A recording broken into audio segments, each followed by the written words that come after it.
جبرائیل نے کہا تھا کہ یہ لوگ زنا کیا کرتے تھے، اس وجہ سے ان لوگوں کو ایسی سزا دی جا رہی ہے۔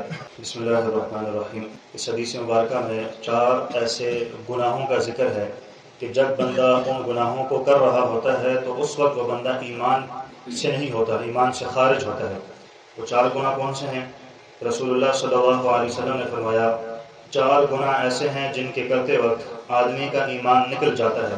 نمبر 1، زانی کا زنا کرتے وقت جب یہ زنا کرتا ہے تو یہ ایمان والا نہیں ہوتا۔ اگر اس وقت اس بندے کو موت آ جائے تو جو بندہ ایمان والا نہیں ہوتا تو اس کا ٹھکانہ جہنم ہوتا ہے۔ تو جو زنا کر رہا ہوتا ہے تو پھر اس کا ٹھکانہ جہنم ہوتا ہے۔ اور ایک پہلے بھی میں نے آپ حضرات کے سامنے حضور علیہ الصلوۃ والسلام کے معراج کے سفر کی جھلک میں سے ایک آپ کے سامنے میں نے واقعہ بیان کیا تھا کہ حضور نے جہنم کے اندر دیکھا کہ کچھ لوگ تندور کے اندر جل رہے ہیں، اور جو جلنے کے ساتھ جو انگارے اور شعلے ایسے اوپر آتے ہیں ان کے ساتھ وہ لوگ اوپر آتے ہیں، اور پھر جب وہ آگ تھوڑی سی کم ہوتی ہے تو اس کے ساتھ نیچے پھر دوبارہ چلے جاتے ہیں۔ تو حضور نے پوچھا تھا حضرت جبرائیل سے کہ یہ ان کو کیوں سزا دی جا رہی ہے؟ تو حضرت جبرائیل نے کہا تھا کہ یہ لوگ زنا کیا کرتے تھے، اس وجہ سے ان لوگوں کو ایسی سزا دی جا رہی ہے۔ تو فرمایا کہ جو زنا کرنے والا ہوتا ہے، زنا کرتے وقت یہ بندہ ایمان والا نہیں ہوتا۔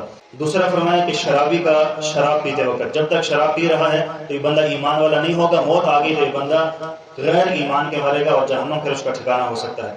تیسرا چور کا چوری کرتے وقت جب بندہ چوری کر رہا ہو اس وقت بندہ ایمان والا نہیں ہوتا، ایمان اس سے خارج ہو جاتا ہے۔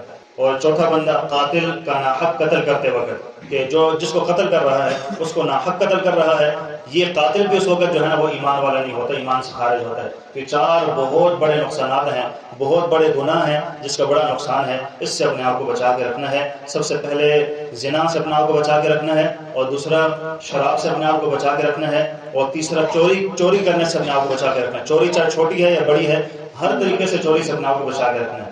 اور چوتھا قتل کرنے سے اپنے آپ کو بچا کے رکھنا ہے۔ اللہ تعالیٰ سے دعا ہے کہ اللہ رب العزت ہم سب کو عمل کی توفیق عطا فرمائے اور ایسے گناہوں سے اللہ تعالیٰ ہم سب کو دور فرما دے۔